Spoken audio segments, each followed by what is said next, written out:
Everybody, welcome to episode 13 of the Hey Kerwin Show. I was actually going to do an Eins, 2, 3, 4, 5, 6, 7, 8, 9, 10. So glad you didn't. You glad? Oh, did I just spoil it for you by actually going there? Yeah. Didn't mean to. This is episode 13 of the Hey Kerwin Show.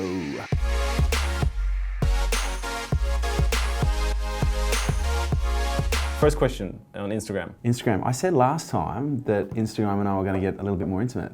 And? But little did we know that I was actually going to share a nude on Instagram. So I actually fulfilled the prophecy. You did. Of becoming more intimate with Instagram.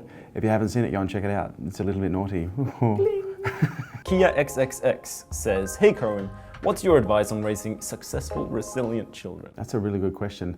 Look, I would start by saying, educate yourself on what kids need in order to really thrive. And one of the things that we've learned that kids, well, I've learned that kids really need is actually reading a number of different books, but there's one in particular that I recommend by Dr. Vanessa Lapointe, who's from Vancouver in Canada. She wrote an incredible book called Discipline Without Damage.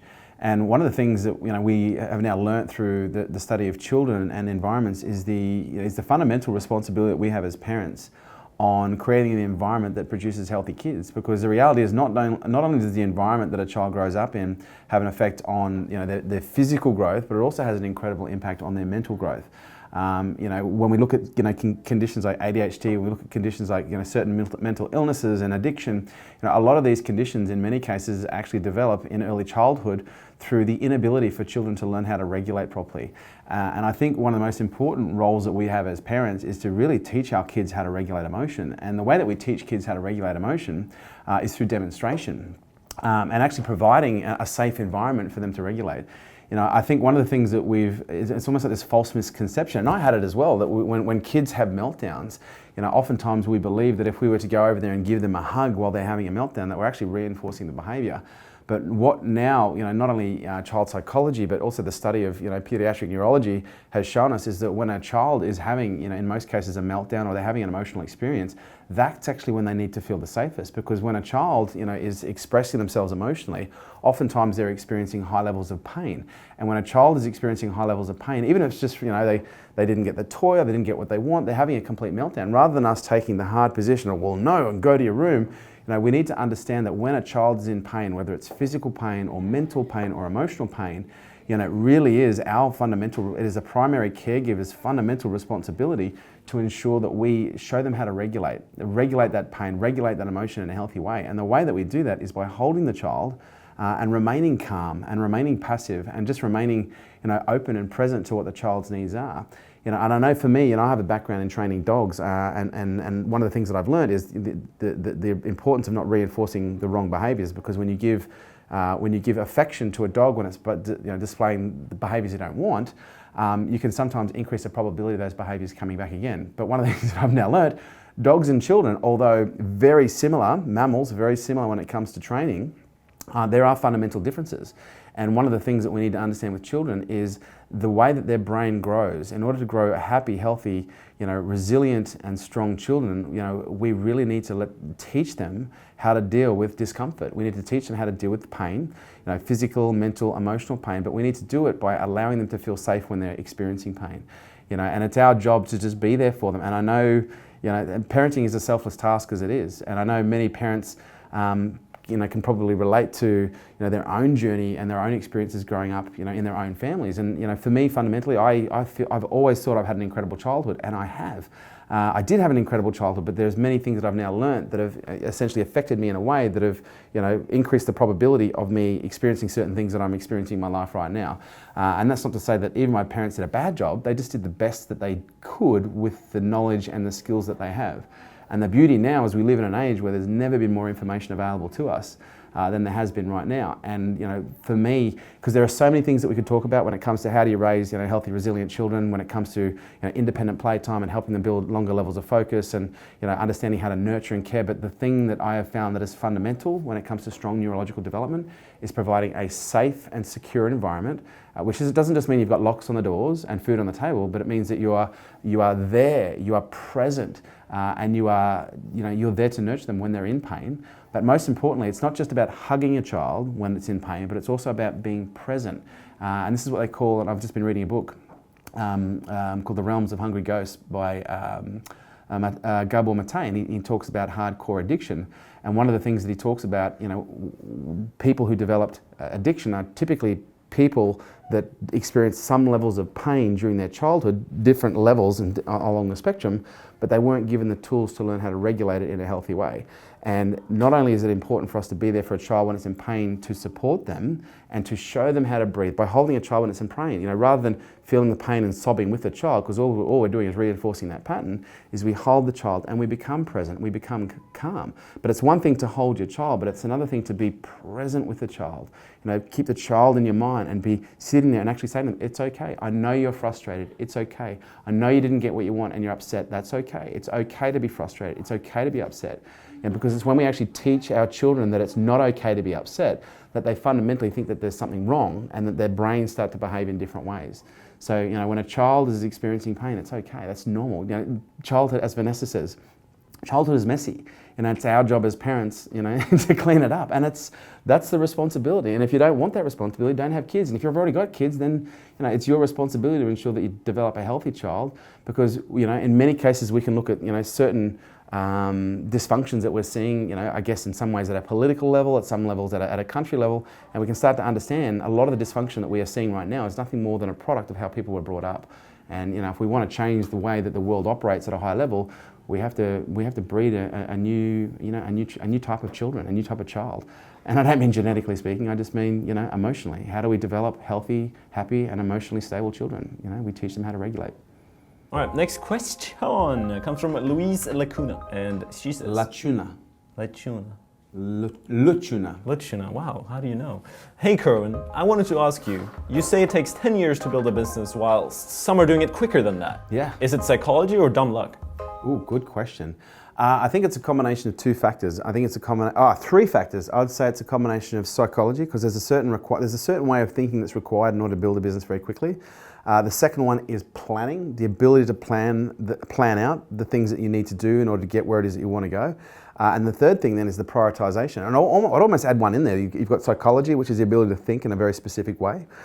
There is then your mission, like what is it you're actually trying to achieve, whether it be in 2 years or 10 years. You've got to have an outcome.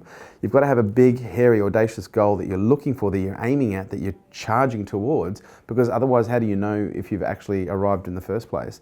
Then you need to have the plan, which is what are the things that need to be done. We reverse engineer the mission. And then we have a prioritization, which is what are the most important priorities? What are the things that need to be done first? Because on average, and I've said this before many times from stage, it takes on average to build $1 million business from scratch 7 to 10 years. 4 to 5% survive the first 5 years, and less than 1.8% will actually survive from year 1 all the way through to year 10, which is quite depressing when you think about it. It's not exactly the stuff that fills people full of joy and happiness and, oh wow, I'm definitely in the right path. But what we need to understand, there are people that do it quicker. I've built numerous businesses from scratch to millions and multi-millions of dollars, in many cases in less than 12 months and in less than 2 years. And the reason I've been able to do that is because, I think if you add onto that, I have a very excessive work ethic. I have a very strong work ethic, but I've also had the ability to be able to think very differently, think in a way that isn't based on limitation, that's based on possibility, be able to deal with the failure as it comes up, because it's going to come up. And really build a relationship, a conscious psychological relationship that is different with failure, that is different from everyone else's. Because again, most people look at failure in business as something that's wrong and bad, that makes them wrong or makes them not good enough. And if you have that psychology, because one of the things you'll experience in business is failure happens on a regular basis. And if you don't have a strong psychology, that's the kind of stuff that can wear you down. That's the kind of stuff that can create mental damage if you don't actually know how to reorganize the meanings in the moment as they happen, to create a meaning that is more supportive than it is destructive. And then that ability to then look at where you're going, plan it out, and then prioritize, and then just execute, which fundamentally comes down to work ethic. So yeah, it's not dumb luck. No one ever, and I've even had people say, I got very lucky. And as Gary Vaynerchuk says, you can keep that luck shit in your pocket. It has nothing to do with luck. Timing can sometimes play a factor, which you could say is lucky.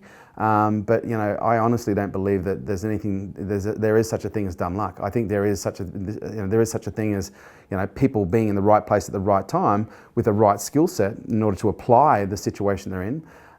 But at the same time, there's no escaping the fact that you've got to work hard. But what's interesting, and I will say this, with many people that I've observed who become very successful in business, a very high proportion of them weren't academically brilliant. And I actually think in some cases, not all, that academic intelligence can become a barrier because sometimes academic intelligence, it's book bound. It's bound by facts and cause and effect. Whereas in many ways, entrepreneurialism is quite quantum. It's unpredictable. There's multiple possibilities going at any one time, and sometimes we need to be able to tap into what feels right to produce that increases the probability of producing the result that we want. And if we're not open to that because we're book bound by process or book bound by what we need to be doing, you don't always see what we need to in order to get what we want. So yeah, it's definitely not dumb luck. Kate Robin. Hey Kerwin. Hey Kate. How do I personally reply to so many messages during the day and maintain being authentic but not have it consume all my day? That's a great question. Well, first of all, you need to start scheduling your time. So, schedule your time when you're going to respond to messages, schedule your time when you're going to do community management. And the second thing is, also start using canned responses. Now, I know the first thing you're going to say, well, hang on, how do I do it authentically? Well, let me ask you a question. Are there a series of responses that you create on a regular basis that are very authentic? And rather than having to reproduce that one every single time, you can come up with a set of canned responses that literally can be cut and paste and be used in a very effective and efficient way that still maintains high levels of authenticity because it's your voice and it gives people what they want. The second thing that you can do, which is I've become a big fan of, is I use a lot of voice to text. So when I'm doing my community management and I'm going through and answering people's questions, or if I'm replying to people's comments, I'll literally just hit the mic button and I'll voice it out. Now it's not as pretty because there won't be a full stop, there won't be an exclamation mark, and oftentimes there's not an emoji. And sometimes I'll just respond with an emoji or a series of emojis. But for me, yeah, I use canned responses, for cut and paste situations. Still enables you to, there might be a little bit of customization required from time to time. But again, it's better to reply to 10 people with an authentic message that was created authentically than it is to reply to maybe 2 authentically that takes the amount of time that it would have required for you to reply to 10 if you just used canned responses. And voice to text. Obviously, Siri is not perfect. Voice to text is not perfect, and whether it be on your phone, your device, or on your laptop, I do it for both. But I think voice to text is getting a lot better, and it certainly helps me be efficient and effective when it comes to punching out responses on community management. Give it a shot. Hey, Daniel. How can you manage to be a leader in a business and still be liked and respected among your peers and colleagues? Oh, I'm so glad you asked that. I remember seeing that question come in, and I remember thinking, we need to answer that question. I think the disconnect with that question is, I think the question you meant to ask is, how do you be a boss and maintain being liked? Because being a boss and being a leader are 2 different things. A leader is naturally liked, and the reason that a leader is naturally liked is because people organically and naturally want to follow them. A boss is someone that demands respect, demands their authority, and uses command as a way to get people to what they do. And that oftentimes produces a level of resentment or level of discord that can sometimes challenge personal relationships. Leadership is about understanding the importance of intimate personal relationships, especially in business, and learning how to understand your people in a way that enables you to communicate to them based on what style of communication is going to optimize not only the level of reception of that information, but also their ability to actually execute on what it is that you're giving them. Now, that doesn't remove, which is often very calm and assertive. How do you communicate in calm, assertive ways that maintain trust, which kind of relates to what we're talking about earlier with the children. One of the things that we need to understand is when you yell at a child, they can't hear you because their emotional brain flips. They call it flipping the lid. Literally, the frontal cortex almost disconnects from the rest of the brain, and they can't hear what you're saying. And if you discipline, because imagine you yell at your child or you smack your child. Like, what are you teaching them first and foremost? But imagine if you applied that same psychology to a team member. If they did the wrong thing and you yell at them or you smack them, first of all, you'd be charged with assault. If not, you'd be charged with some form of bullying, which is in some cases quite common. But what we've got to understand, you still need to learn how to take a tough position. But you can take a tough position, you can take a strong position without yelling, without screaming, without threatening someone. You can take a tough position by being calm, assertive, but very firm. You can get, and you will get a far greater level of reception by remaining calm, assertive, and being firm than you will by yelling and screaming and threatening and demanding. And I think oftentimes, we misunderstand what leadership really is. Leadership really is about being out in front. It is about getting people to follow you. Being a boss is about working from behind and getting people to do things for you. You know, I'm the first person to pick up things off the floor. I'm the first person to clean up. I just went and washed all the dishes. Yesterday when we were in a taxi on the way to the airport, and there was this tiny little seat in the back in the boot of the car because that was the only taxi available, and I could have got any number of my smaller team members to sit in there, but I sat in the boot. You know, and I can think of so many times where I've literally, and again, Simon Sinek wrote the book Leaders Eat Last. You know, oftentimes we look at leaders as the one who go in when there's food on the table and they eat first so that they have everything that they need, and then everyone gets the scraps. That's not what real leadership is about. Like, real leadership is about you getting the scraps. Because fundamentally we're trying to get people to trust us, because leadership is about trust. You know, parenting, it's all about how do we build trust. You don't build trust with the child, you don't build trust with your team by yelling at them. If anything, you create fear, okay? And fear creates stress, stress creates cortisol, and cortisol disrupts the way that the brain works in so many fundamental ways. As a child, it affects the ways that the brain develops, and as an adult, it affects their ability to make good quality decisions, because when an adult is stressed, you know, they lose half their IQ. When they lose half their IQ, they're not going to make a good decision. And if they don't make a good decision, that increases the probability dramatically that they're going to produce an outcome that is going to be bad or produce even more stressful stimulus, and it's just going to become this symbiotic loop. So first of all, we need to understand leadership is not about how do I be a leader and not be liked, because there's no, in my book, that just does not compute. You know, being a leader is about how do you be liked to such a level that they like, trust and respect you and will do what you ask without even thinking, because they know you have your best interest in heart. You know, leadership to me is not about telling people what to do. Leadership to me is about inspiring people to do what they would do already naturally for you. And that's where, you know, one of the skills in leadership that's important is actually getting people to work for you that have the talents that you're looking for, or that can be trained to have the skills that you require, but they've got the attitude that's receptive to, you know, what I'd call a quality leadership style. Good question. All right, we'll finish with a quick one. Quick one? Oh, Yep. That's what she said. Yep. Last question. Are you ready for this? I'm ready. Are you ready? Are you glad we edit this? I am glad we should probably, no, we shouldn't leave that in. Maybe we should. Amanda Moratis. Hey, Kerwin. Hey, Amanda. What mantra do you use, if you use one? I use lots of mantras. Some people call them a mantra. Some people call them affirmations. Some people call them incantations. Some people call them commands. Some people call them suggestions. It doesn't matter what you call them, but what you need to understand is your brain operates like a high-functioning bioorganic supercomputer. You know, every single computer scientific exploration and discovery has been trying to replicate how the human brain works, because the human brain has enormous processing power. It processes 16 trillion bits of information every 1 second, but the average bear is only consciously aware of 2,000 bits of that information. And what we need to understand is every single behavior that you demonstrate right now as an adult was at some point fundamentally wired into you through the use of suggestion and exposure. So you were exposed to certain things and you were told certain things. You were exposed to certain things and you were told what they meant. You were told certain things and you just assumed that they were correct. And you know, for me, one of the most commonly, my number one mantra, do you know what it is? This is simple, this is fun. Well, that's one of them. This is simple, this is easy, this is fun. But I look to use mantras naturally. Again, and I go like, okay, what is one thing that people ask you on a regular basis? Like almost they'll ask you, in most cases, 10 to 50 times a day, how are you? And so for me, my number one mantra is when people say, how are you? And I get to repeat this like 40, 50 times a day is, I'm unstoppable, thank you, how are you? And what's really interesting is when people say, how are you? And I say, I'm unstoppable, thank you, how are you? Two things happen. First of all, they always go, whoa, that's new. So first of all, because most people say, how are you? They're not even fucking listening. They're like, how are you? Yeah, I'm good, how are you? Yeah, I'm good. It's like this unconscious cultural, social thing that we do. But when you actually say something that they don't expect, you break through, you cut through the noise. And I can't tell you how many people are going, yeah, you're Mr. Unstoppable. I remember you, you're Mr. Unstoppable. And it becomes, it's become almost like my catchphrase in a way. And in many cases, that's, I'm holding that name to use it for a movie or for a book at some point.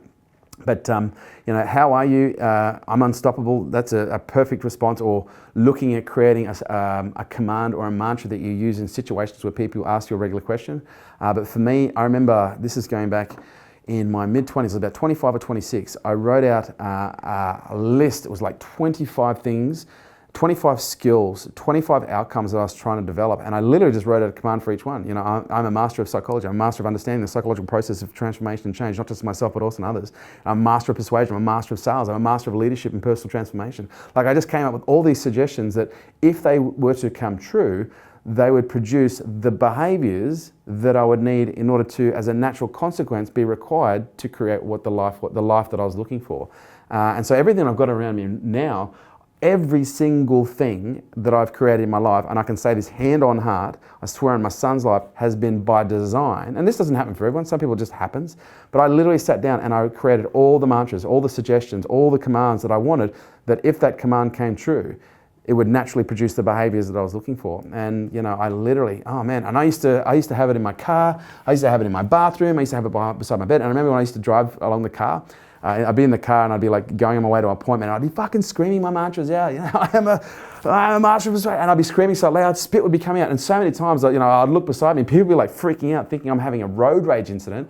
But all I was really trying to do was engage emotion and engage my physiology when I was using these commands to really embed them. Because it's one thing to sit there and recite a command, but if you're using your physiology, okay, it's going to embed it in your physiology. It's going to embed it at a cellular level. And if you're using high levels of emotion, there's a thing, what's called a significant emotional event. We tend to remember the things that have emotions attached to them. And when you can attach an emotion in some cases to a suggestion, you're not only reinforcing it at a physical and a biological level, but you're really reinforcing it at a psychological and a neurobiological level and within your reference systems, and creating really strong connections within your neurology, really strong connections within your synapses that you repeat over and over and over. And if you say to yourself you're a master of persuasion 1,000 times with lots of energy, you literally wire your brain to believe you're a master of persuasion, and as a result you naturally either go towards and learn the things that make you a master of persuasion, or you naturally just become very persuasive. It's quite powerful. It is really incredible what you can do. So my life is by design, and yours can be too. You've just got to sit down and map it out. What do you need? Great question to finish on. Beautiful, beautiful. That's episode 17? That was episode 13 of the Hey Kerwin show. I forgot to say hashtag. For those of you who have any questions, make sure you use the hashtag Hey Kerwin, Facebook, Twitter, Instagram, even smoke signals and sign language. We have even now just opened up a carrier pigeon station on the roof, so you can now actually send in your questions via carrier pigeon as well. The question of the day for those of you playing at home is, what would be an incredible mantra for you to suggest to yourself on a regular basis that, if it were to come true, would naturally produce the behaviors that would naturally produce the consequences that you're looking for to get forward in your life? Let me know below. What is the mantra that you need to create today that will produce the life you want tomorrow? Hashtag Hey Kerwin. I love you guys. I'll see you soon.